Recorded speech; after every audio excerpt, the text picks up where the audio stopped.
오늘은 로마서 5장 9절에서 11절 말씀을 통해서 더욱더 라는 제목으로 말씀을 드리고자 합니다. 가을 하면 사람들은 풍성이라는 이런 단어를 떠올릴 것입니다. 흔히 말하듯이 천고마비의 계절이라고 하는 가을이죠. 그 사람들이 이제 풍성함을 많이 생각합니다. 우리 대한민국의 문화, 추석, 추수 이런 걸 이야기할 때 거둬들이는 이때를 풍성에 대한 기억들을 많이 가지고 있는 거죠. 저번 주에는 한국의 우리 명절인 추석을 우리가 그렇게 보냈습니다. 그래서 가족과 함께 풍성함을 얼마나 우리가 누리고 지내왔는지 어떻습니까? 가족과 함께 풍성함을 누리셨는지요? 네, 감사하네요. 아멘이라고 하셔서. 우리는 주님 안에서 풍성함을 경험하며 살아야 합니다. 세상이 말하는 것에 의존해서 거기에 풍성함을 우리가 느낀다라고 한다면 하나님의 말씀에서 많이 벗어나게 되어지는 거죠. 늘 주님 안에서 우리는 이것들이 되어져야 하는 것입니다. 그런 의미의 생각들을 하면서 오늘 말씀을 우리가 살펴볼 때 오늘 본문에는 두 번이나 더욱더라고 하는 단어가 나옵니다. 더욱더. 뭔가 강조하고 있는 내용이죠. 주님께서는 모든 것이 풍성하는 분이십니다. 더 넉넉히 공급하시는 그런 분이십니다. 우리는 살면서 주님의 이런 풍요로움을 그래서 이해하고 또 믿음으로 그것을 누릴 수 있어야 하는 거죠. 성경에 나오는 이런 더욱더라는 말을 우리는 그래서 오늘 살펴보므로 우리의 영적 삶에 있어서 그 능력을 더욱더 증대시키고 또 우리의 생명이 더욱 풍성해지기를 바라는 것입니다. 오늘 본문의 5장 9절 10절을 잘 보시면 거기에 보면 그분의 피를 통해 라고 되어져 있습니다. 그분의 피를 통해. 그럼 바울이 오늘 이 로마서 5장에서 강조하고 있는 것이 무엇일까라는 것을 이해할 수가 있습니다. 우리가 의롭게 되었다라고 한다면 그분의 피뿐만이 아니라 그분 자신의 전 인격과 모든 것을 통해서 그 구원이 더욱더 확실하다라고 하는 이런 강조의 말씀을 하고 있는 거죠. 저와 여러분들이 주님의 피로 이렇게 의롭게 되어진 것이 얼마나 귀한 것인가를 말씀해주고 있다라고 하는 부분입니다. 하나님의 아들의 그 십자가의 죽음으로 하나님과 화해하게 되었지요. 우리는 하나님과 원수지간이었습니다. 예수 그리스도를 믿기 전에는 본질상 진노의 자녀들이었기 때문에 우리는 저 지옥으로 또 불옷으로 갈 수밖에 없는 그런 사람들이었습니다. 그러나 복음을 통해 우리가 예수 그리스도를 영접하게 되었던 거죠. 주님을 믿게 됐단 말입니다. 그래서 더 이상 하나님과 원수지간으로 살아가는 것이 아니라 하나님과 화해하게 되어져서 이제 화해하게 된 우리들이 주님의 그 십자가 피를 통해 또 부활을 통해 확실한 구원을 가지게 된 거다. 그래서 틀림없는 사실이다 라는 것을 강조하고 있는 말씀이 오늘 본문에 있는 말씀인 것입니다.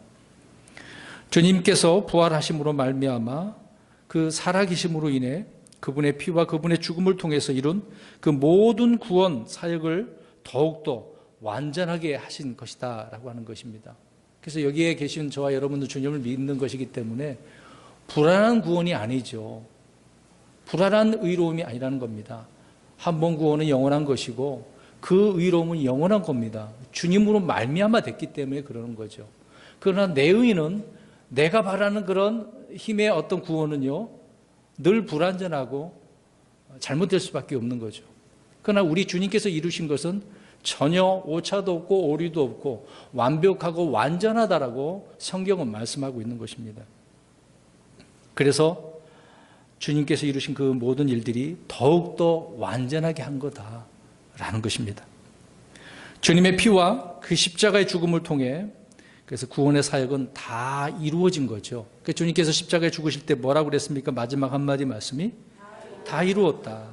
가상 7원 십자가에서 7마디를 하시지 않았습니까? 마지막 이 말씀을 하신 것입니다. 그렇다면 주님의 부활을 통한 그 살아계심, 또 주님의 생명은 더욱더 오늘 이 말씀처럼 다 이루었다라는 것을 우리가 이해할 수 있지 않겠습니까? 이것이 바로 주님께서 주시는 말씀인 것입니다. 그래서 더욱더라고 말씀하신 주님을 우리가 깊이 생각하고 상고할 수밖에 없는 거죠. 여러분, 우리가 한 주간의 명절을 보내면서 가족들과 함께하고 우리가 살면서 여러 가지 이야기들을 주고받고 나누셨을 것입니다. 그러나 누차 강조하는 그런 부분이 되겠습니다만은 우리 그리스도인들은 주님 안에서 이 풍성한 더욱더의 그 의미를 알고 살아가야 한다는 것이죠. 그런데 이것을 제외하고 우리가 무엇을 세상의 것들로 풍성함을 누리려고 한다면 힘듭니다. 그것이 우리에게 평안을 주는 것도 아니고 무언가 이루어질 수 있는 것도 아니기 때문에 그러는 거죠. 그 모든 것이 다 주님을 통해서 나오는 것이고 누리는 것이 되기 때문에 그런 것입니다. 그래서 우리는 오늘 바울이 5장에서 강조하고 있는 건 그분의 피를 통해, 여러분 지금도 그렇게 이 주님의 피가 저와 여러분의 삶에서 더욱더 풍성하고 풍성하게 그렇게 하고 있습니까? 이것이 피부로 날마다 느껴지며 우리가 살아가야 되는 겁니다. 과거라고 생각하면 안 되는 거죠. 이미 주님께서 과거에 이루신 것이지만 언제든지 지금 믿는 사람들은 늘 그것으로 인해 풍성한 기억을 알 수밖에 없는 것입니다. 지금도 누구든지 예수 그리스도를 믿으면 이 풍성함에 들어가게 되어지는 거죠. 저와 여러분은 얼마만큼 그분의 피가 더욱더 나를 풍성하게 이렇게 완전하게 했다라고 하는지를 늘 확신에 차서 넘치는 이런 삶을 살고 있는지, 오늘 두 번이나 더욱더 강조를 한다라고 말씀하고 있죠. 그러니까 저희 여러분의 삶 속에서 이런 강조를 하셔야 되는 겁니다. 주님의 피로 말미암아 내가 이렇게 더욱더 풍성해졌어. 그 누가 뭐라고 그래도 나는 이렇게 완전한 사람, 완전한 구원을 가지고 있어. 이런 확신이 넘치는 거죠. 또 하나는 우리 읽지 않은 부분이지만 로마서 5장 17절과 20절을 보십시오. 두 구절을 제가 읽겠습니다. 한 사람의 범죄로 말미암아 사망이 한 사람으로 통하여 군림하였을진데 은혜와 의의 선물을 넘치게 받은 자들은 한 사람 예수 그리스도를 통하여 더욱더 생명 안에서 군림하리라. 그 다음에 또한 율법이 들어온 것은 범죄가 넘치게 하려 함이거니와 죄가 넘치는 곳에 은혜가 더욱더 넘쳤나니. 보세요. 바울은 5장에 계속해서 이런 부분을 강조하고 있습니다. 더욱더 얼마나 이것이 중요한지를 강조하고 있는 거죠. 지금 이 말씀해 보니까 아담을 통해 세상에 들어온 죄와 사망의 권세보다 예수 그리스도 통해 들어온 은혜와 생명이 훨씬 더 어떻다는 거예요. 더 크다, 더 풍성하다는 겁니다. 과거에 저와 여러분은 아담을 통해서 죄와 사망의 권세로부터 해결할 수 없었던 것이죠.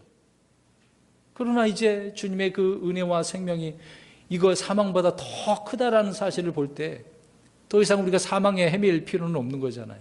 다시 그리 돌아갈 필요는 없는 거 아니겠습니까? 주님은 아담 안에서 죄와 허물로 망가진 우리를 고치시고 수리하셔서 원상복구하는 정도가 아니라 완전히 거듭나게 새롭게 새로운 창조물로 이렇게 해버리신 거죠. 그러니까 전보다 훨씬 더 낫게 하셨다는 겁니다. 그래서 저와 여러분은 다시 태어난 거잖아요. 재창조된 사람들입니다. 여러분 생각해 보십시오. 만약에 우리 예배당이 집이 좀 낡아서 고쳤어요. 근데 주님이 하신 일은 고치는 정도가 아니라는 거죠. 물론 고치는 것도 고마운 일이긴 하는데 훨씬 더 좋은 집으로 지어준 그런 꼴이 된 거 아니겠습니까? 그러니까 얼마나 더욱더 풍성한 겁니까? 고쳐준 정도가 아니라는 거죠. 아예 새롭게 해줬다는 이야기입니다. 구원받은 후에 주님의 일을 열심히 한다면 얼마나 좋을까, 그렇게 생각을 저 여러분이 해보신 적이 있지 않습니까? 없으시면 이거 안 되는데 있어야 되는 거죠. 자신의 육체가 좋아하는 것을 할 때는 우리는 어떻습니까? 밤을 새워도 어때요? 즐겁고 막 피곤하지 않고 실증나지 않고 열심히 하지 않습니까?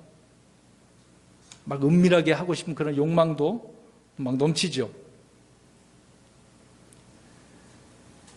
자, 이런 것을 우리가 생각해 볼 때 이전 죄악의 그 쾌락을 즐기신 분들은요, 그래서 좀 전에 말씀드린 것처럼 내가 주님의 구원받고 나서 주님의 일을 열심히 한다면 얼마나 좋을까, 그런 생각을 하게 된다는 것입니다. 여러분, 거듭나기 전에 죄의 욕망만큼이나 거듭난 후에 의의 욕망이 넘친다는 사실, 저 여러분 그렇게 하고 있냐 이 말이죠. 과거에는 죄의 욕망이 넘쳤는데 지금 무슨 욕망? 의의 욕망이 넘치는 거. 이게 더욱더 바울이 지금 강조하는 거예요. 우리는 이것이 더욱더 넘쳐야 된다는 이야기입니다. 열심히 돈 벌어서 통장에 돈이 막 쌓여지는, 숫자가 막 더 늘어나는 것이 중요한 게 아니라는 거죠. 그건 우리의 삶의 일부분이고 우리 영적인 삶을 살아가는 데 있어서 의의 욕망이 더욱더 넘치는 거죠. 또 죄의 권세보다 생명의 권세가 더 강하면 얼마나 좋을까, 이런 생각하고 살지 않습니까? 아니, 목사님 오늘 뭐 뜬금없는 그런 말씀을 하십니까? 이런 식으로 지금 들으시면 안 돼요. 여러분, 과거에 도박을 하는 사람은 밤새도록 어떻게 합니까? 도박을 하잖아요. 탁 내리면, 전 해보진 않았습니다. 내리면 그 숫자가 딱 3개로 일치하면은 뭐가 터졌다고 그래요? 대박 터졌어. 하나만 터지면 돼, 하나만 터지면 돼. 그러면서 얼마나 그 욕망을 느낍니까? 그런 사람은 성경을 한 10분 정도 읽는 것도 힘들걸요? 밤새도록 그가 땡기는 데는 힘이 넘치는데 성경 읽기는 힘들죠. 또 교회에 가는 시간이, 오늘 여기 계신 분들은 좀 평택에 근교에 계신 분도 있지만 좀 떨어지신 곳에서 오시잖아요. 못해도 30분 이상 1시간 정도 오시는 분도 있는데, 근데 과거에 이런 죄의 욕망에 사로잡힌 분들은 교회 가는 것도 막 힘들게 느껴질걸요. 그러나 반면에 의의 욕망이 넘치는 사람은 시간이 멀어도 걸려도 기쁜 거죠. 그 순간, 오는 순간 시간들이 짧게 느껴지는 겁니다. 특히 이제 저 같은 경우에는 설교가 조금 길지요? 1시간 정도 하는데 짧게 하면 50분 하지 않습니까? 근데 이 시간을 들어도 벌써 시간이 지나가서 그래야 되는데, 네? 오늘 굉장히 또 길어지겠구나, 이러면은 이게 은혜 받기가 힘들지 않습니까? 이제 의의 욕망과 죄의 욕망은 엄청난 차이가 있다라고 하는 것입니다. 그런데 성경은 뭐라고 이야기합니까? 좀 전에 읽은 17절, 20절 다시 한번 보십시오. 로마서 5장 눈으로 보십시오. 한 사람의 범죄로 말미암아 사망이 한 사람을 통하여 군림하였을진데, 아담 때문에 그렇게 된 거죠. 근데 은혜와 의의 선물을 넘치게 받는 자들은, 자, 우리가 그렇게 받았어요. 한 사람 예수 그리스도를 통해서 무엇이 군림한다고요? 그 생명 안에서 더욱더 이게 포인트죠. 그래서 은혜가 더욱더 넘쳤다라고 이야기하고 있는 겁니다. 이전에 한 사람 아담 범죄로 말미암아 내 안에 군림하던 이런 사망보다 한 사람 예수 그리스도를 통해서 은혜와 의가 더욱더 생명 안에서 군림한다라고 이렇게 말씀을 해주고 있는 겁니다. 그래서요, 복음의 능력은 죄의 능력을 훨씬 능가합니다. 이해되셨나요? 또한 복음의 생명은 죄의 사망을 압도하잖아요. 사망은 아무것도 아니지 않습니까, 이제는? 여러분, 순교자 그러면 어떠한 사람이라고 우리가 생각하죠? 그 말 그대로. 순교, 죽음을 무서워하지 않는 거예요. 죽는다라고 할 때 그것을 피하지 않는다는 겁니다. 그러니까 순교자라고 하는 거죠. 그런데 이런 순교자들이 태어나면서부터 그런 마음을 가졌을까요? 담력을 얻은 걸까요? 죽이려면 죽여봐, 뭐 그 정도로 이렇게 나오나요? 처음서부터? 바로 한 사람 예수 그리스도를 통해서 얻은 그 은혜와 의의 선물이 이렇게 훨씬 더 강한 생명의 능력이 죽음을 삼키고 죽음을 이기는 그런 부활의 생명을 소유했기 때문에 죽음을 각오하는 거죠. 그래서 나오잖아요. 다니엘의 세 친구도 그리 아니하실지라도 이런 말이 나오는 겁니다. 에스더는 뭐라고 합니까? 예, 죽으면 죽으리라. 이게 주님을 통해서 우리가 더욱더 풍성해지는 영적 삶이 아니겠습니까? 죄가 넘치는 곳에 죄를 압도하는 이런 풍성한 은혜가 더욱 넘침으로 어떤 죄인이라도 구원받는데 부족하거나 모자람이 없는 거죠. 어느 누구도 이 완전한 주님께 그 피로 이루신 것 넘치는 겁니다. 한 사람 예수 그리스도를 통해 더욱더 넘치는 은혜, 더욱더 넘치는 생명을 지닌 이 성도들이라고 한다면 이전에 즐기던 우리들의 그 과거의 죄의 그 쾌락들보다 더 열심히 의의 사역을 감당할 수가 있는 거죠. 그러니까 지난 한 주간 추석 명절 시간이 저와 여러분들은 가족들 가운데서도 사역자로 지내셨어야만 했던 것입니다. 그걸 더욱더 풍성하게 만드는 거죠. 누군가 그렇게 해주기를 바라는 게 아니라 저와 여러분들이 가족 구성원 안에서 풍성함을 드러내 보여줘야 되는 거죠. 그렇게 하셨습니까? 대답 안 하시네. 그럼 안 하셨던 얘기인가요? 전에 내 안에 있던 죄의 욕망 대신 이제는 넘쳐난 의의 소욕으로 그 욕망으로 인해 복음을 우리는 증언하고 기도하고 또 형제 사랑하고 가족들을 품고 긍휼을 베풀고 주님께 영광 돌릴 수 있는 것 아니겠습니까? 자, 여기서 더욱더라고 하는 의미를 오늘 구절을 보니까 넘치다, 또 풍성하다 이런 표현을 해주고 있습니다. 이 부분에 몇 구절을 우리가 좀 찾아보고서 잠깐 말씀을 나누고 더욱더 이야기를 나누려고 합니다. 여러분 생각해 보세요. 홍수가 나가지고 물이 넘치는 거. 사실 홍수 나면은 우리가 불안하잖아요. 근데 그 영적인 의미로 생각해 보자는 거죠. 물이 넘치는 상태. 자, 첫 번째로 고린도 후서 9장 8절을 보십시오. 뭐가 넘치다라고 이야기합니까? 고린도 후서 9장 8절. 고린도 후서 9장 8절 읽겠습니다. 시작. 능히 모든 은혜를 너희에게 넘치게 하시나니 이것은 너희가 항상 모든 일에서 모든 것이 넉넉하여 모든 선한 일을 풍성히 하게 하고. 뭐가 넘치대요? 은혜. 하나님의 은혜는 넘치는 은혜다라고 말씀을 하고 있습니다. 넘치는 은혜. 이 은혜는요, 모든 것을 공급하고도 남는 거예요. 모든 필요를 채우고도 남는 거예요. 부족할까요?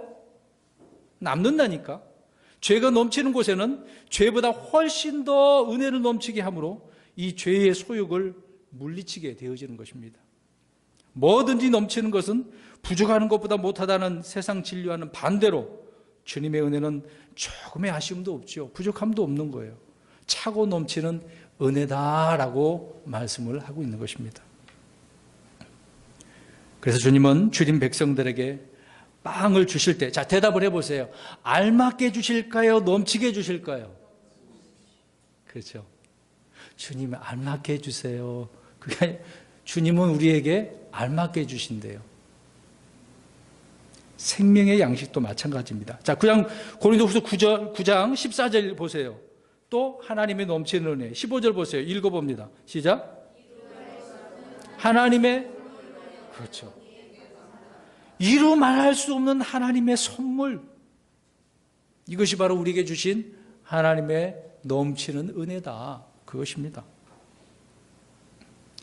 이 은혜가 저와 여러분들에게 삶에 넘치기를 간절히 바랍니다.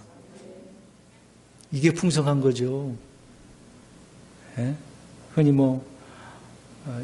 지금 강남 아파트 잠실에 100층 넘게 세워진 그거 굉장히 비싸더라고요. 와, 그곳에 살고 싶지 않으세요? 예. 비싸서 좋긴 하더만요, 보니까. 근데 불안해서, 아이고, 그거 어떻게 살아요? 우리는 그것보다 주님의 이 넘치는 은혜가 더 소중하죠. 두 번째로 요한복음 10장 10절 보십시오. 여기서는 또 뭐가 풍성하다라고 할까요? 요한복음 10장 10절. 요한복음 10장 10절입니다. 시작.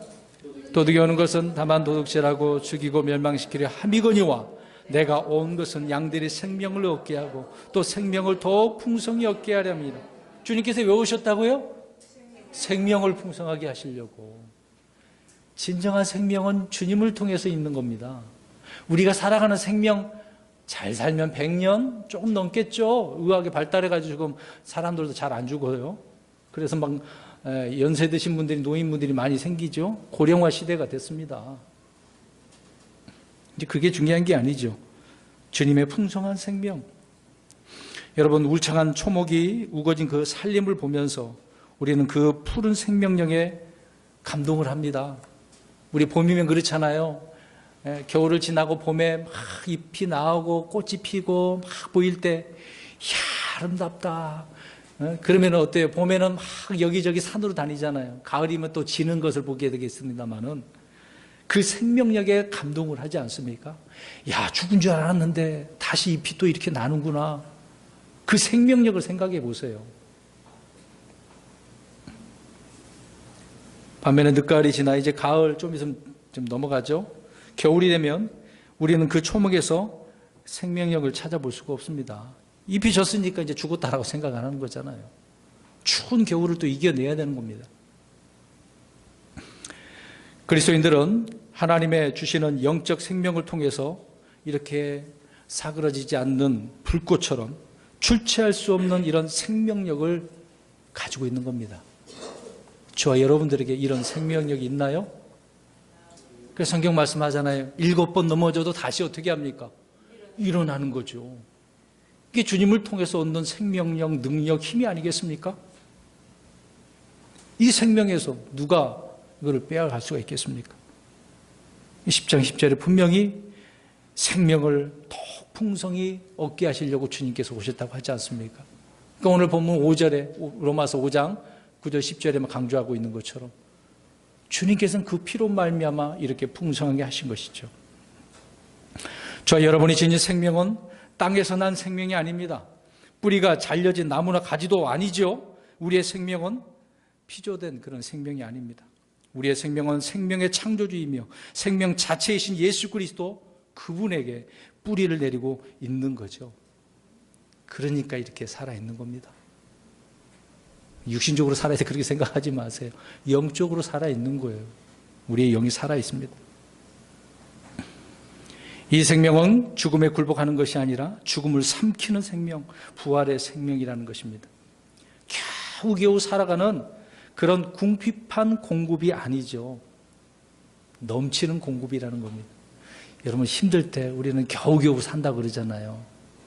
하나님께서는 그렇게 공급하는 게 아니라니까요. 넘치는 공급입니다. 그 다음에 세 번째로 넘치는 것이 무엇인가? 풍성한 것이 무엇인가? 로마서 15장 13절을 보십시오. 로마서 15장 13절. 여기서 무엇이 넘치는가 말하고 있습니다. 보겠습니다. 13절 시작.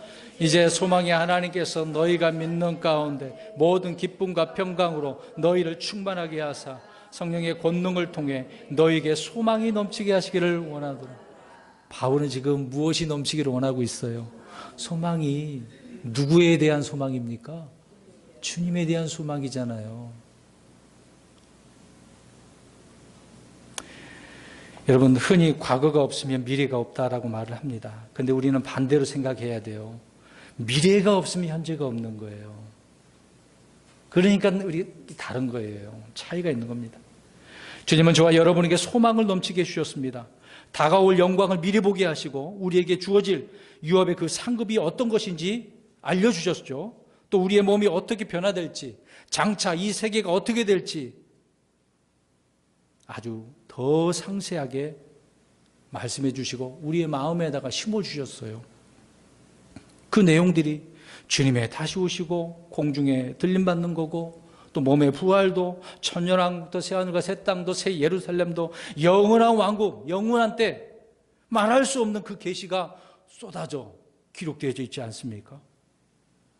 그런데 우리의 몸은 지금 비록 어디에서 있는 거예요? 현실에 있지 않습니까? 현실에 있지만 우리의 마음은 벌써 어디에 있는 거예요? 그렇죠. 그 약속의 말씀도 저 멀리 있는 빠르게 다가오는 그 날을 기다리고 있는 거예요. 이 날을 기다리고 있습니까?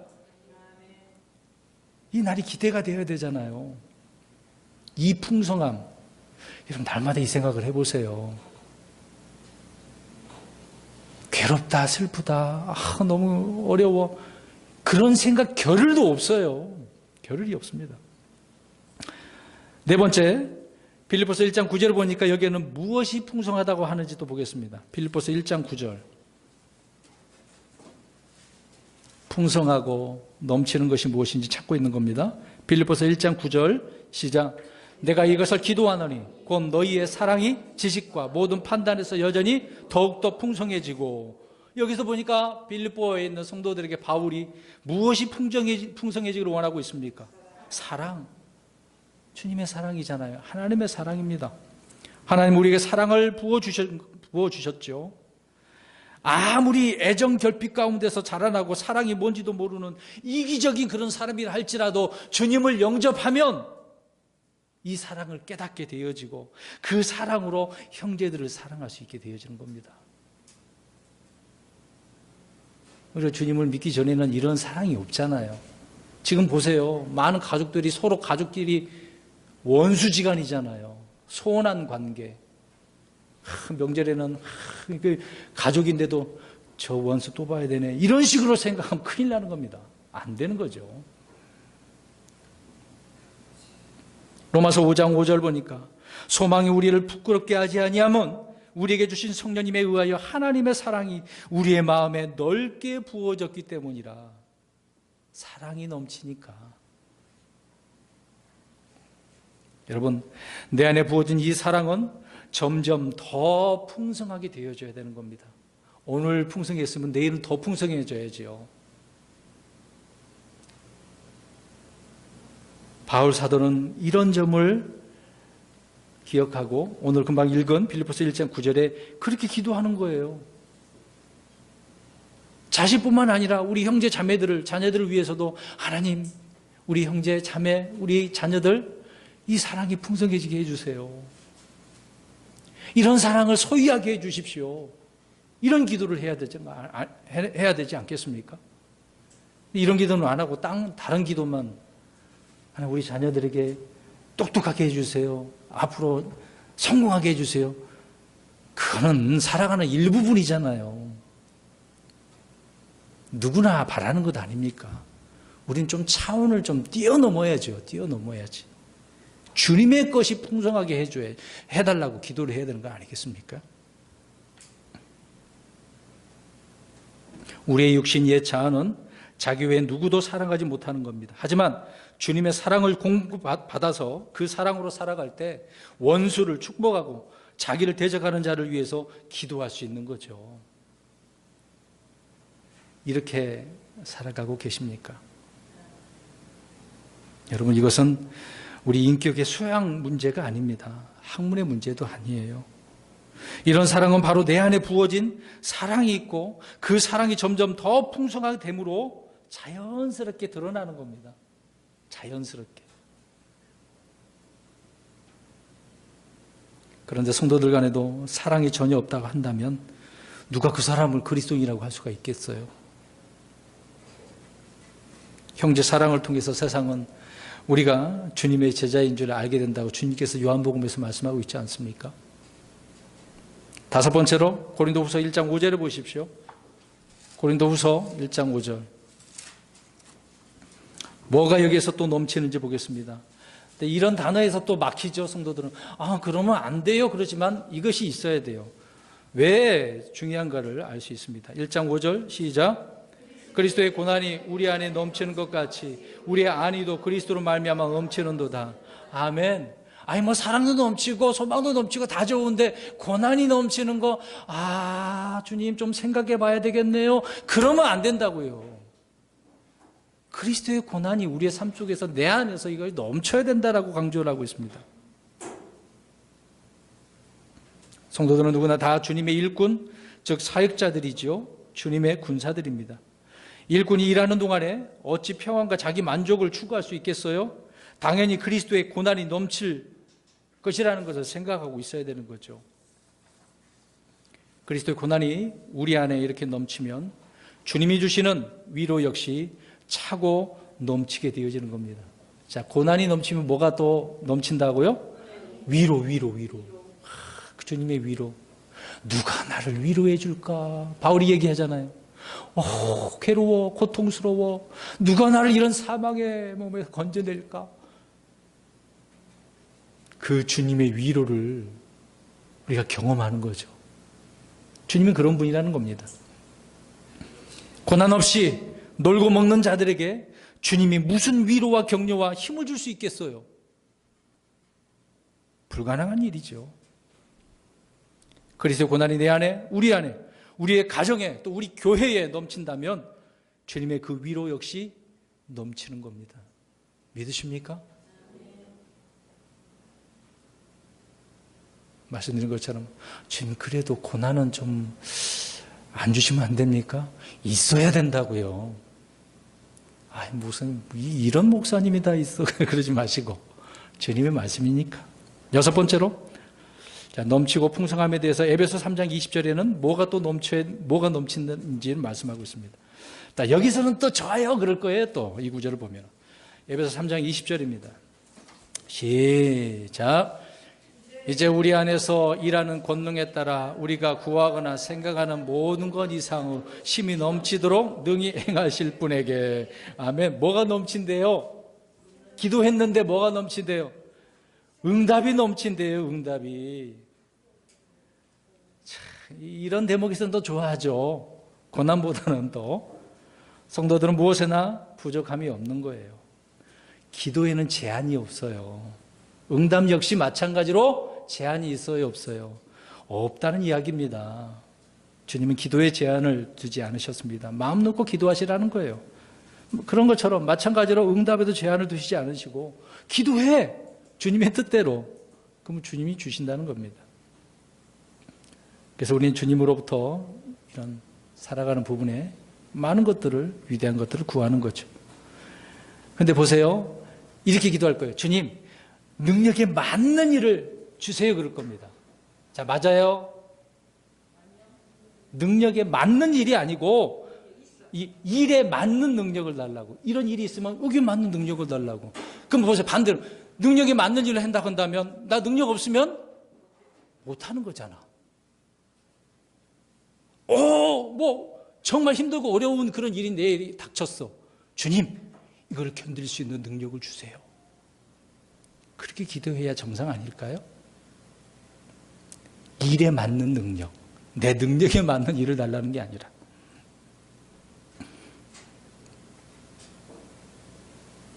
그래서 우리는 언제나 이럴 때 지혜를 구해야 되겠죠.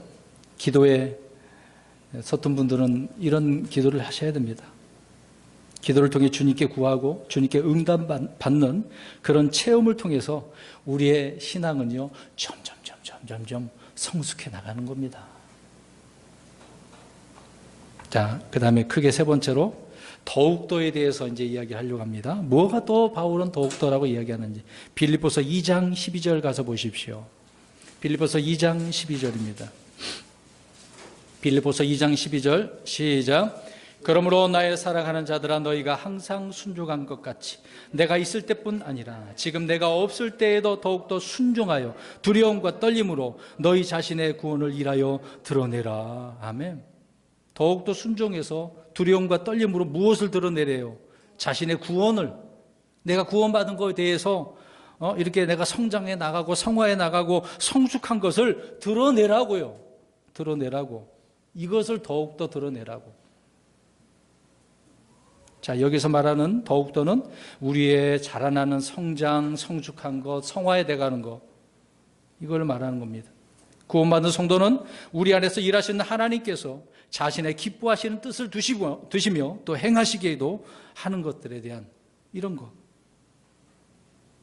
두려움과 떨림으로 순종하여서 열매로 또 선한 간증과 고백으로 형제 사랑으로 드러내야 하는 것입니다. 그래서 우리의 구원은 인생에서 가장 중요한 것이지만은요, 영적 생활에 있어서는 단지 출발점에 불과한 겁니다. 이 출발점이 제대로 돼야 그 다음에 이 성장 과정이 제대로 되는 거죠. 구원이 불안한 사람은 안 되는 겁니다. 모든 삶이 불안한 거예요. 매일 막 노심초사하고 괴로운 거예요. 막 의심하게 되고, 정말 하나님이 그렇게 해 주신대? 그렇게 되는 겁니다. 구원받고 난 그 이후는 더욱더 우리에게 중요하다는 것이죠. 믿음으로 구원받은 후에 우리가 이루어가야 할 그런 것들이 무엇인지 베드로는 자세하게 말씀하고 있습니다. 그 구절 볼까요? 베드로후서 1장 5절에서 8절입니다. 후서 1장 5절에서 8절. 자, 이런 것들이 계속해서 무엇에 더해지는 거죠. 자, 읽어봅니다. 5절에서 8절입니다. 시작. 이것과 더불어 열심을 다하여 너희의 믿음의 덕을, 덕의 지식을, 지식의 절제를, 절제의 인내를, 인내의 경건을, 경건의 형제의 친절을, 형제의 친절의 사랑을 더하라. 이것들이 너희 안에 있어 풍성하며 그것들이 너희가 우리 주 예수 그리스도를 아는 것에서 빈약하거나 열매를 맺지 못하는 자가 되지 아니하게 하려고. 이런 것이 있으면 어떻게 되어지는 거예요? 풍성해지, 열매가 넘친다, 그 얘기를 하고 있는 겁니다. 그러니까 구원받아서면 됐지, 거기로 멈추면 안 되는 거예요. 그 다음으로 가야죠. 그 이상의 것들이 있는데, 구원받았기에 우리는 더욱더 두려움과 떨림으로 그 구원을 이렇게 드러낼 수 있도록 해야 하는 것이죠. 그 다음에 크게 네 번째로 더욱더에 대해서 말씀을 드리고자 합니다. 빌립보서 1장 14절 가서 보세요. 빌립보서 1장 14절입니다. 읽겠습니다. 시작. 주 안에 있는 형제들 중에 많은 이들이 내가 결박당하는 일로 인해 확신을 갖게 되어 두려움 없이 말씀을 더욱 담대히 말하게 되었느니라. 아멘.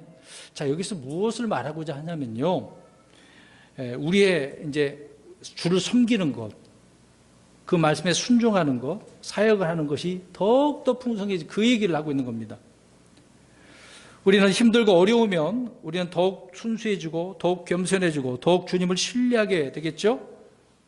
그러므로 주님을 훨씬 더 많이 섬기게 되고 더 많은 사역을 하게 되어지는 겁니다. 아니, 힘들면 힘들수록 우리는 포기할 텐데 더 어떻게 한다고요? 더 열심히 주님을 섬기는 거예요. 그럼 보세요. 이 말씀이 지금 뭐냐면 바울이 어떻게 된 상태입니까 지금요? 갇혀져 있어, 감옥에 지금 결박되어 있다고 생각하시면 되는 겁니다. 그런데 바울이 갇혔으니까 그러면 복음 전하는 그 교회는 자연스럽게 어떻게 될 줄로 생각하고 있는 거예요. 문을 닫고 이제 망한 줄 알고 그렇게 생각한다는 이야기죠. 그래서 복음 전파도 사역도 교회가 와야 될 곳으로 그렇게 생각하지만 오히려 어떻게 됐다는 겁니까? 정반대로 오히려 더 말하게 되고 풍성해진 겁니다. 더 열심히 복음을 전하는 겁니다. 교회가 더 왕성해지는 거예요. 그러니까 아까 고난 있어야 된다니까요. 때로는 그래야 돼요. 교회는 기둥같이 여기는 그런 일꾼들이 있어요. 그런데 어느 날 교회를 떠남으로써 이제 교회는 끝장났구나, 오히려 교회는 더 이제 안 되구나, 그렇게 생각할 수도 있어요. 저분은 헌금 많이 했었는데 저분 나가시면 이제 우리 교회는 어떻게 해야지? 이런 생각들 할걸요? 여러분 어떻게 했습니까? 그런데 교회는 오히려 더 강건해지는 겁니다. 여러분 개척교회를 한번 생각해 보세요. 한 사람이 오면 어때요? 그 사람이 교회 와서 이곳에서 교회 생활을 한다는데 갑자기 나간다 그러면 어떻겠습니까? 목회자 피를 말리는 거예요. 스트레스 받고. 근데 목사가 그 사람을 의존하면 어떻게 되겠습니까? 안 되죠. 하나님을 의지해야죠. 비록 경제적인 부분에 있어서 힘들고 어려울 수도 있어요.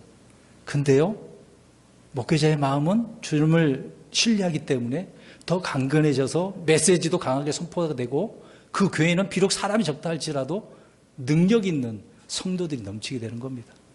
비록 한 사람이든 두 사람이 있다 할지라도.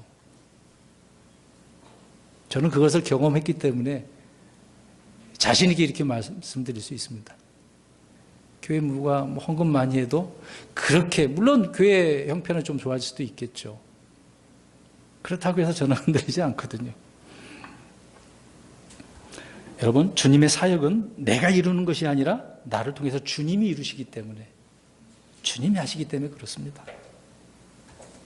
그래서 우리는 힘들어도 더욱더 주님을 섬기는 일에 있어서, 일을 하는 데 있어서 풍성해지는 겁니다. 바울은 이것을 바라고 있는 거예요. 그 다음에 다섯 번째로 베드로 사도가 말한 부분을 보겠습니다. 베드로전서 1장 7절을 보십시오.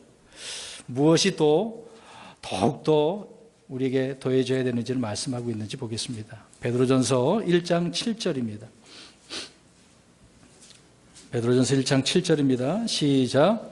이것은 너희 믿음의 단련이 불로 단련해도 없어지는 금을 단련하는 것보다 훨씬 더 귀하여 예수 그리스도께서 나타나실 때에 칭찬과 존귀와 영광으로 드러나게 하려 함이라. 아멘. 무엇에 대해서 더욱더라고 이야기합니까? 단련, 그러니까 고난이죠. 아까도 말씀드린 거 중복될 수도 있겠지만 고난에 대해서 더욱더입니다. 금의 단련과 믿음의 단련 중 어느 것이 귀한지를 말씀하고 있는 거예요. 여러분, 금이 단련받아서 정금으로 나온 게 좋겠어요? 우리의 모든 고단을 통해서 우리의 믿음이 단련돼서 주님 앞에 정말 영적으로 정금같이 나오는 게 좋겠어요? 믿음의 단련이죠. 여러분 보세요. 금은 어디에서 납니까? 땅에서 나잖아요. 믿음은 어디에서 날까요? 주님에서, 하늘에서 나는 거지 않습니까? 말씀에서 나는 거죠. 믿음은 들음에서 난다 그랬으니까 말씀에서 난다 그러죠. 금은 사라질 것이지만 믿음은 영원히 있는 거예요. 금은 물질적인 것이지만 믿음은 영적인 거잖아요. 금은 사람을 노예로 만들잖아요. 물질이기 때문에. 그러나 믿음은 사람을 어떻게 만들까요? 노예가 아니라 자유인, 자유를 주는 거죠. 금은 단련을 통해서 순금으로 드러나지만 믿음은 단련하면 칭찬과 존귀와 영광으로 드러난다고 말씀을 하고 있는 거예요. 금방 읽었잖아요. 7절에. 그렇게 들으면 안 되잖아요. 얼마나 감사합니까? 우리는 능동적이며 드러나는 주의 사역도 있겠습니다만은 이런 고난의 사역도 있음을 기억해야 되는 것입니다. 때로는 사람들에게 일방적으로 당하기만 하는 그런 삶일 수도 있어요. 그러나 그러한 삶 자체도 밖에 나가서 외치는 사역 못지않게 중요한 겁니다. 주님께서 얼마나 기뻐하시겠어요. 야, 나를 위해서 이런 고난 당하는구나, 저렇게 조롱 당하는구나, 하나님은 기억하고 계시는 겁니다. 어떤 사람이 평생 고문과 박해를 받고 시련과 고난 가운데 살다 죽은 것으로 그 인생이 마칠 수도 있겠죠. 그러나 그런 삶은 뭐 수만 명을 전도하고 책을 쓰고 유명한 목사보다도 나을 수도 있습니다. 무시 못하는 거예요, 여러분.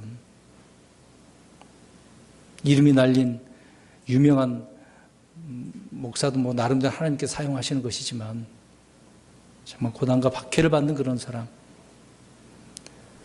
존귀와 칭찬과 영광을 받을 수 있다라는 것이죠.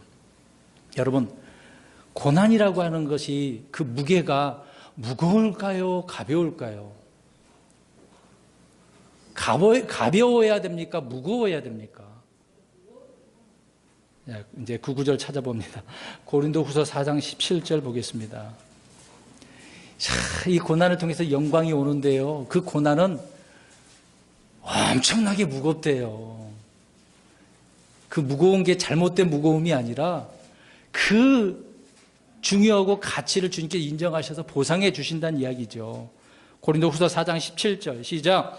우리가 잠시 받는 가벼운 고난이 우리를 위하여 훨씬 더 뛰어나고 영원한 영광의 무거운 것을 이루느니라. 아멘. 영광의 무거운 것. 주님께서 그 영광으로 갚아주는 거잖아요. 이게 더 무겁되지 않습니까? 그래서 이 고난에서의 더욱더가 필요한 거예요. 지금 고난이 있다고 괴로워하지 마시라니까요. 그걸 극복해야지. 이겨내야지. 주님이 그 상황에서 나를 이겨낼 수 있는, 아까 얘기했잖아요. 그런 일에서 능력을 주세요. 믿음을 주세요. 그래야지. 그러면 나중에 이 무거운 영광을 얻는 겁니다. 고난이 없는 사람은 영광의 무게도 없는 거죠. 고난이 없는 삶은 주님이 저울에 달아보실 때에 항상 부족하다라고 하는 이런 발견을 받을 수밖에 없을 겁니다.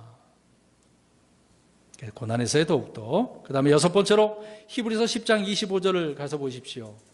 요즘 많은 교회들이 이게 문제가 되고 있습니다. 여섯 번째 보겠습니다. 히브리서 10장 25절 읽겠습니다. 시작. 어떤 사람의 습관과 같이 우리의 함께 모이는 일을 피하지 말고 서로 권면하되 그날이 다가옴을 너희가 볼수록 더욱 그리하자. 아멘. 무엇에 대해서 더욱더라고 이야기하고 있습니까? 모이는 거. 잘 보세요. 중요합니다. 그래서 교회는 모이는 거거든요. 모여서 흩어져서 복음 전하고 살다가 다시 와서 또 모이는 거거든요. 모임에서의 더욱더. 갈수록 모임의 결속력이 지금 약화되고 있죠. 그래서 개개인적으로 살아갑니다. 그런 세상이죠. 특히 이제 교회의 모임이 점점점 모이는 시간이 줄어들고 있는 것입니다. 주님은 마지막 날들의 시대 정신을 거슬러서 성도들이 더욱 모임을 가질 것을 요구하고 있는 것이죠. 그래서 우리는 기도를 위해서도 모여야 됩니다. 나 혼자 기도하는 것도 중요하지만 같이 합심해서 기도하는 것도 얼마나 중요한데요. 그래서 마태복음 18장 20절에 보세요. 주님께서 말씀하셨습니다. 두세 사람이 내 이름으로 함께 모인 곳에 나도 거기에 그들 한가운데 어떻게 있다, 거한다 라고 말씀하고 있습니다. 함께 기도하는 곳, 함께 모이는 곳에 계신다고 이야기하잖아요. 물론 개인적으로 주님 함께 하십니다. 합심해서 구하는 그런 기도는 주님의 응답을 약속하셨고 그 모임 가운데 주님이 친히 참석하시고 함께 하시겠다고 말씀하고 있는 겁니다. 자, 보세요. 두 사람이 모였어. 두 사람이 기도하기에 모였어. 그럼 몇 사람이 모이는 거예요? 그렇죠. 누가 한 분 더 계셔요?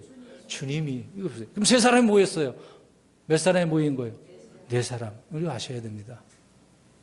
자, 여기 우리 수가 지금 몇 명이 정해져 있지만 여기에 또 누가 더 있어요? 우리 주님이 계시는 겁니다. 이 원리를 아셔야 돼요. 기도에 주님의 임재와 함께 하심보다 더 중요한 것이 무엇이 있겠습니까? 또 우리가 주의 만찬을 할 때도 모이지 않습니까? 이걸 우습게 생각하면 안 되거든요. 주님께서 명령하셨거든요. 그렇게 하라고 그랬잖아요. 그럼 주의 만찬은 우리가 교회에 정한 그때에 뭘 매월 할 수도 있고 두 달에 한 번 할 수도 있고 뭐 정해서 할 수도 있겠죠. 어떤 교회는 매주 하는 교회도 있어요.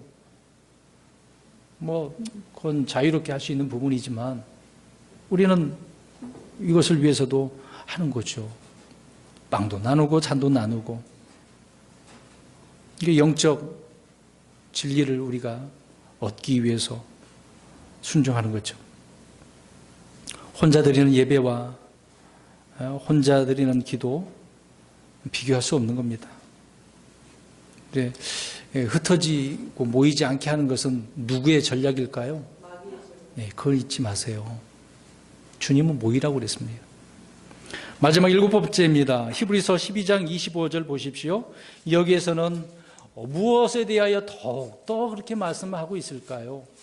마지막입니다. 히브리서 12장 25절 시작. 너희는 조심하여 말씀하시는 분을 거역하지 말라. 땅에서 말한 자를 거역한 그들이 피하지 못하였거든 우리가 하늘로부터 말씀하시는 분에게서 돌아선다면 더더욱 피하지 못하리로다. 아멘. 무엇에 대해서 더욱더라고 이야기합니까? 말씀에 대해서 어떻게 하지 말라는 거예요? 거역하지 말라, 피하지 말라, 돌아서지 말라. 엄격하게 하나님의 말씀을 어떻게 하라는 겁니까? 그렇죠. 지키라고 순종하라고 이야기하죠. 엄격히 더욱더 이 말씀을 순종하라는 이야기입니다. 이스라엘 백성들은 땅에서 말씀하신 일을 거역하고도 죽음을 피할 수 없었죠. 그런데 하늘로부터 말씀하시는 예수 그리스도의 말씀을 경히 여기고 불순종한다면 죽음을 피할 수 있겠어요? 그렇죠.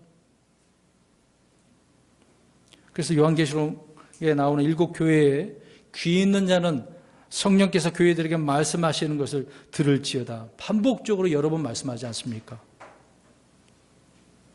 우리는 믿음으로 순종하는 태도를 통해 주님을 배우고 은혜를 누리기를 거부하게 할 때 주님은 징계의 채찍을 통해서 배우게 하시는 겁니다. 징계하시기 전에 깨달아야죠. 다시 한번 말씀드립니다. 엄격하게 주님의 말씀에 순종해야 된다는 겁니다. 경히 여기지 말라는 거예요.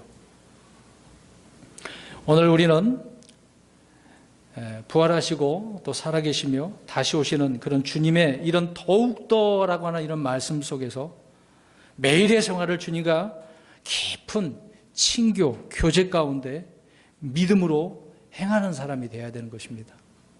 그럴 때 풍성함을 더 누리는 거죠. 주님이 더욱더라고 말씀하신 풍성함과 넘치는 모든 것을 있는 그대로 누릴 수 있는 저와 여러분이 되시기를 주의 이름으로 축원드립니다. 마지막 결론적으로 오늘 말씀드렸던 거 요약하고 마치겠습니다. 첫 번째로 무엇에 대해서 더욱더 그랬냐면 구원에 대해서 완전히 이루신 것.